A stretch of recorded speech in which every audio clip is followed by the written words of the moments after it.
vous prenez un jeune Burkinabé, c'est le problème, c'est qu'ici dans nos États, vous prenez un jeune Burkinabé ici de Bobo Dioulasso, vous l'amenez à Washington, et il ne fait rien ici, hein.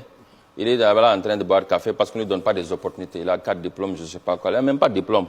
Tu l'amènes, il ne fait rien ici, tu l'amènes à Washington, à New York. Un an après, tu reviens, il va être un leader là-bas. C'est la même chose pour les jeunes Sénégalais comme moi qui a quitté Kaolack, qui n'avait même pas 100 francs là pour boire Ataya. D'accord? Je viens, je descends à Washington, je descends à New York avec $20. 8 ans là-bas, je suis le président en charge des affaires internationales du Democratic Party. Et j'introduisais le président avant qu'il parle même, le président de la République, le premier président noir. Et pourtant, au Sénégal, je n'existais même pas. Qu'est-ce que ça te dit? Ça te dit que dans nos pays, on ne sait pas détecter des talents et investir dans des talents. La jeunesse a le potentiel, mais n'a pas l'opportunité. Oui, parce que ça veut dire que l'Africain, je le disais, ne sait pas créer des champions. Et moi, c'est ce que je veux voir dans ce pays-là, dans nos pays en Afrique. On ne sait pas créer des champions, on sait tuer des champions. L'Américain, il prend une personne qui nettoie les tables comme moi, il l'amène jusqu'à la Maison-Blanche.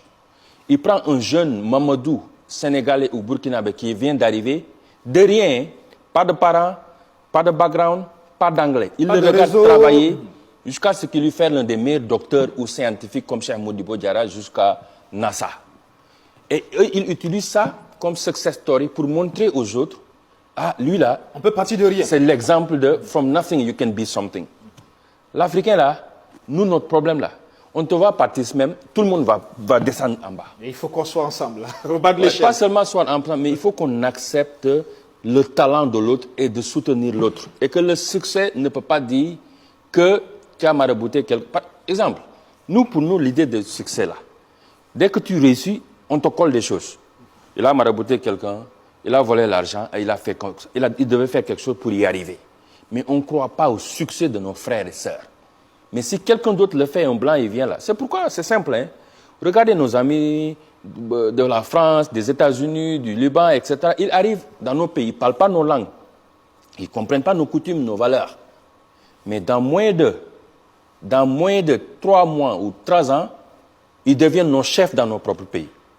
Tu viens au Sénégal, l'économie, Côte d'Ivoire et ici, partout en Afrique de l'Ouest, ce n'est pas les Africains qui contrôlent nos économies. C'est les Français, c'est nos frères libanais, c'est les Américains, c'est les Chinois, etc. Pourquoi ils peuvent faire ça dans nos pays? Parce que nous, on est très busy, occupés, en train de se tuer, en train de se battre entre nous, en train de se saboter. Si tu fais des choses, même si on doit accepter, on va dire, ouais, mais parce qu'il est comme ça, il est comme ça. On va tout faire pour te... Regarde, la diaspora comme nous, on retourne pour investir, on va tout faire pour nous décourager. Beaucoup de la diaspora, je connais mais très bien, hein, ils laissent tout derrière pour revenir, investir avec leurs moyens. Au lieu que les États les aident, ils essaient toujours de les décourager, de les tuer. Il y a les sont obligés de repartir. Ben, pourquoi pas? Je comprends. Beaucoup d'entre eux repartent parce qu'ils ont leur famille. Mais ils sont attachés.